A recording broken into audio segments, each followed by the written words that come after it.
Hey guys, welcome to another session of class. And what I've been doing has basically been the inner work that we need to be charismatic individuals. And this is basically the energy, thought waves, and our physical exertions onto the atmosphere that we have. Now, I also promised that we were going to have individuals that range from beginner, intermediates, and advanced levels of charisma, and how these individuals go about their days to actually work on themselves to be the people that they want to be. Today, what I want to do is introduce Jonah Edwards, and just a little background story. Jonah has basically taken 2 years of his life to dedicate himself to know how to interact with the world. This has been his greatest challenge, and what we'll do is actually follow Jonah to see how he lands a destination for his dream self. Because what we will see is that he has always been charismatic, and all he has been doing is just perfecting his craft, basically polishing the shoes just to show that he always had them. All right, guys, so without further ado, this is Jonah Edwards. Thanks, guys. Cheers. All right, so first I want to introduce myself. I'm Brian. And basically what this is getting the opportunity to know what is in your mind, right? So first off, I want to have permission that I can use your videos for my own YouTube channel. Absolutely. So I do have permission. Yes.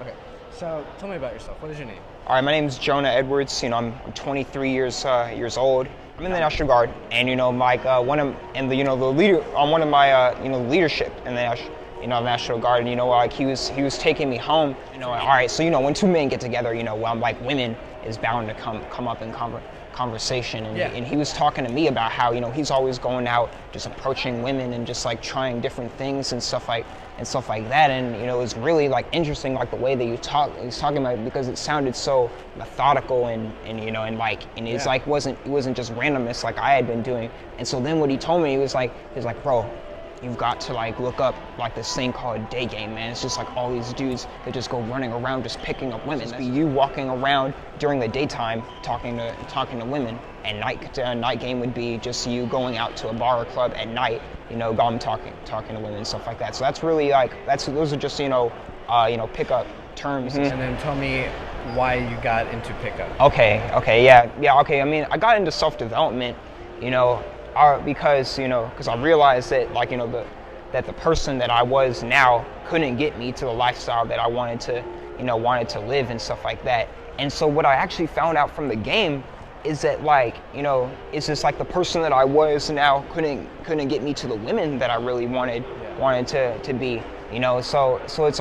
So the game kind of gave me like a whole new perspective on my role with like women and life in general, because I had always just thought to myself that, oh man, I'm just terrible with women. That's just who I am, Yeah, man,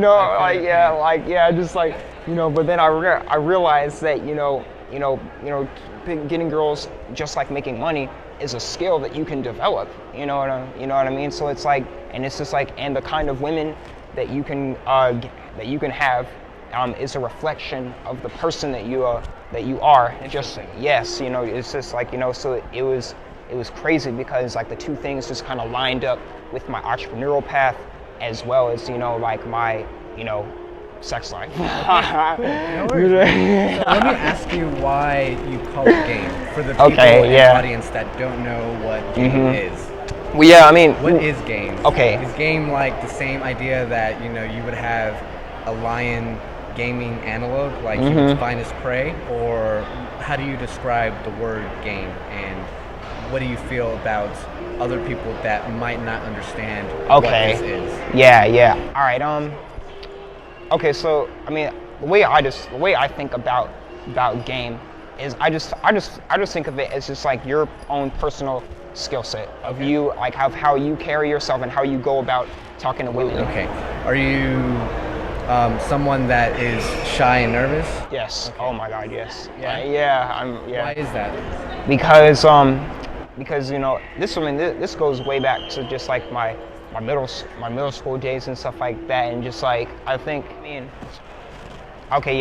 kind of, my style is kind of like you know, is just like the real, you know, friendly kind of nice guy kind of style and stuff like that. But you know, and I kind of my thing about the game is I'm actually trying to break out of that. That's just kind of the style that I've grown accustomed to over the years. Why you know, is that? Because you know it comes from like my parents, because my dad kind of set, you know, feel like he didn't. I kind of feel like he got put at a disadvantage because what he didn't tell me is that, you know, be a nice guy but have some backbone. I feel like the problem is I was lacking the backbone, you know. I would agree with that. Okay. So, what are your concerns about the game in general? Like, what is it that kind of makes you second guess what the whole concept of going out and meeting women does? Like, what are your concerns about it? Like, okay, like, I kind of elaborate for me, like what? To further elaborate would be, you know, sometimes you'll have women that do not agree with like that. This is what I have to say to people that look at the game and be like, oh, you're immoral because you're trying to manipulate and pick up, you know, and pick up women and stuff like that. I say that, you know, we're actually doing a favor to women by being, because as a result we're becoming better men, and you know, and so we're actually giving women what they want, you know what I mean? I mean, I can't. And in every context, that's different because everybody wants different things. Well, true. Yeah. But you are improving yourself to give the woman that you meet what she wants. Yes. There. Okay. Yeah. That's a great way of putting it right there. So just to clarify, okay. So what are the easiest parts about game, and what are the hardest parts about game? Okay. All right. Yeah, so inner game has always been easy to me because, I mean, I've always been into personal development before I got into the game, so there's never really anything new for me to add on that. But, you know, outer game, you know, I mean, the hard part is just going out and doing it, you know, like, it's like you can, because you know, you can talk about the principles all you want, you can understand them, but if it's not part of, like, your habits and actually going out and doing it, then all you're doing is just like, all you're doing is just like starting stuff, but you're not. So you know, you got the journey that you've embarked. The journey that you actually started, because basically, anybody that starts this journey can't get out of it. They just can't, because they'll always know that they can always improve themselves, no matter what. Because, you know, once you read a book about self-development, you know that you can always be improving yourself every second of the day.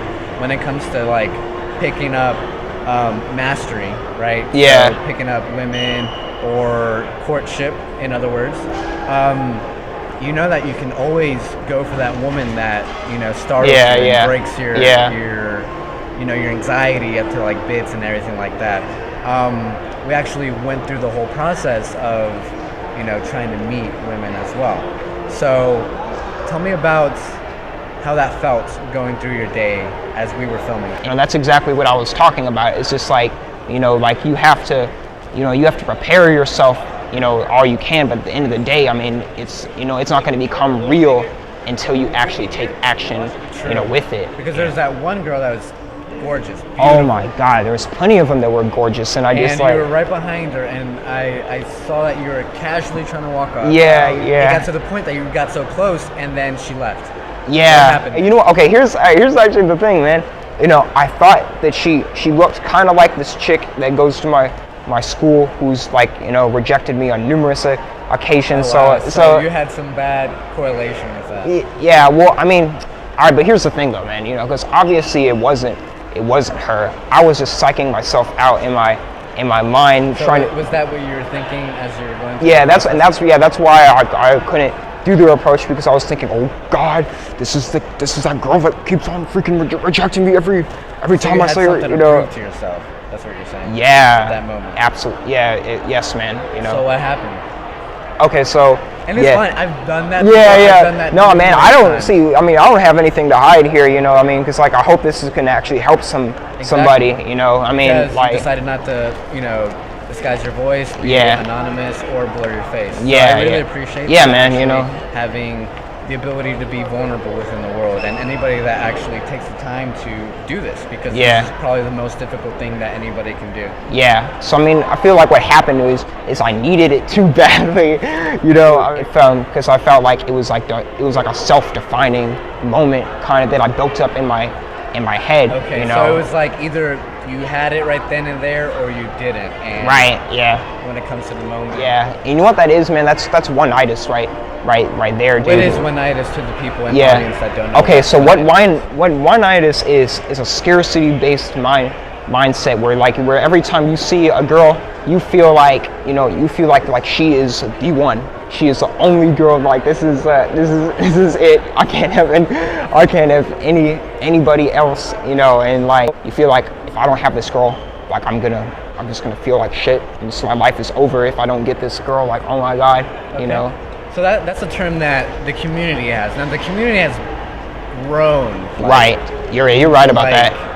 At a preposterous rate. Like, you have people from England, Japan, Korea, even in South Africa. Yeah, in Australia, you know. What do you like about the community, and what are the things that you don't like about the community? Okay, yeah. Oh, this is good, man, because like I love the fact that that it's just like a bunch of men united in one purpose to get what we all know what we want, and stuff like that. But I think what I love the most, man, is that it's breaking down like social norms, social conditioning, that stifling ego that just like that everybody's just like ever since you were a kid, you've been watching others perform, okay, let's take this kind of as women. Ever since you were a kid, you've been watching other men, how they've talked to women, how they what women have like. You've seen other men get rejected, and you've seen other men get women, and so as a kid, this is processing in your mind like, okay, I have to be this in order to have this. And that's kind of what happened with me as a kid. Is like, okay, like I see my friends, I'm like, okay, I have to be like that in order to get women, and I'm not like that. I'm just a little clueless, like nice guy or whatever. Clueless, yeah. I mean, we really are. I mean, it just felt like at the time that everybody else is hip to something that I wasn't hip to. But I digress.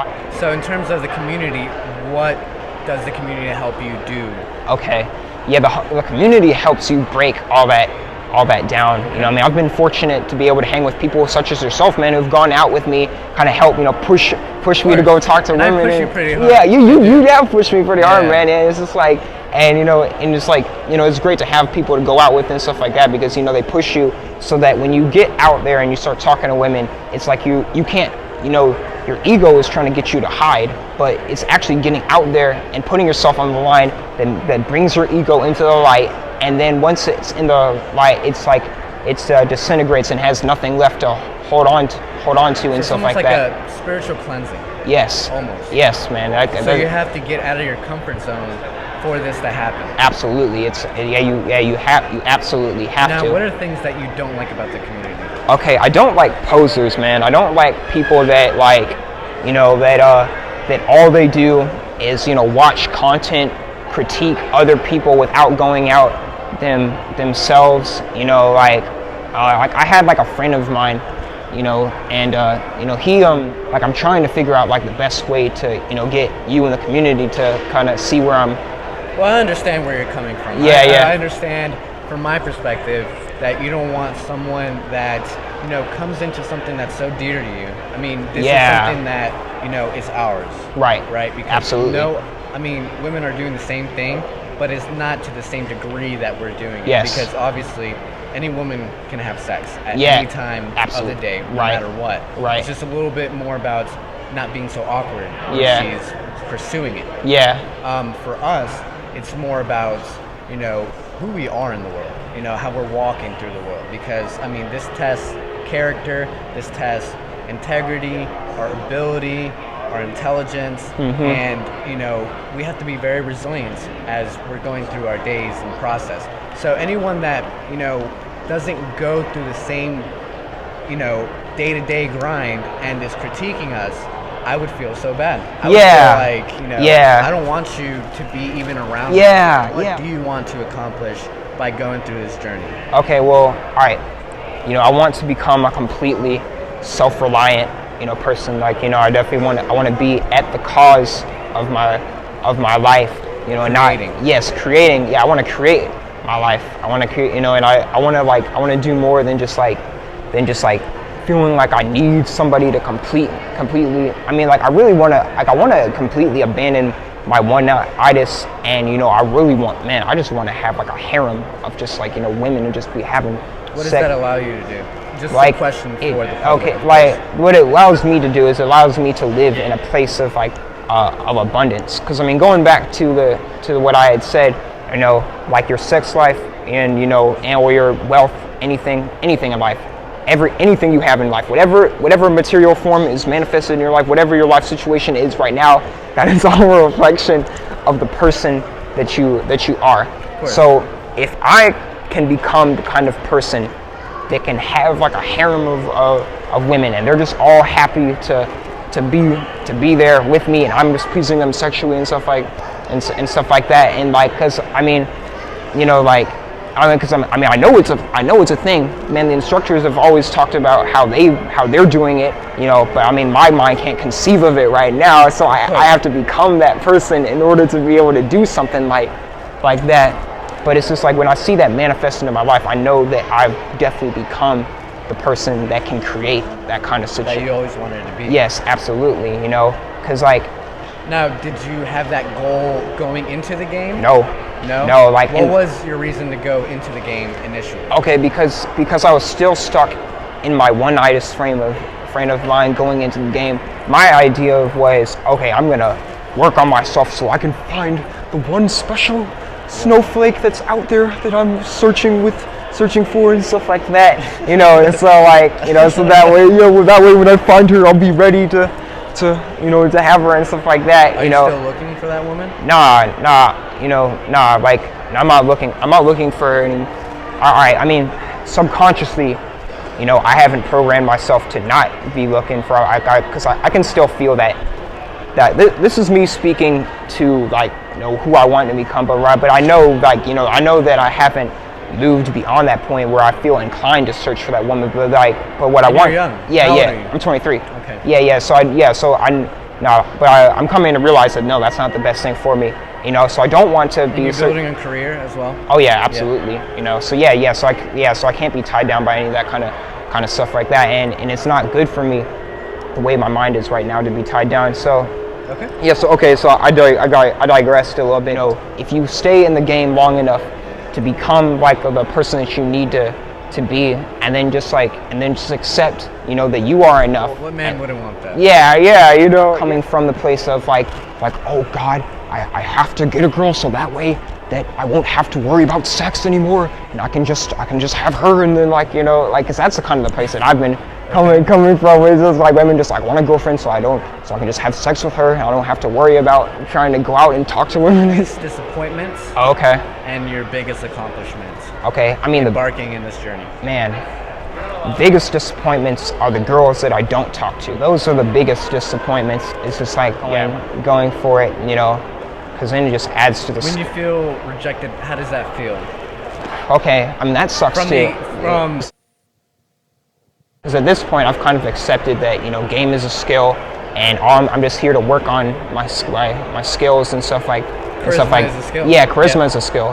So I mean, my biggest accomplishment in the game is thus far is getting a number, setting up a day 2. I have yet to pull, and so that's next level I need to get to. Seeing you go through that, it hurts me as well. Not being able to go for it, and you see the opportunity right then and there, and you have to be an opportunist. Yes. I completely understand that. Yeah, man.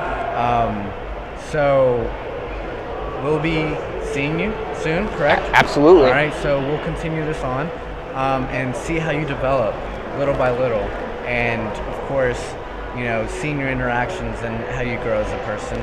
And do you have any questions for me? Well, shoot. No, not really, man. I just want to say, I appreciate you, taking your time out, to help me on this journey. I hope that, that you get, whatever it is you're looking for as well, bro. Yep, I appreciate you, and thank you so much for actually coming out, everybody. Jonah, I appreciate you.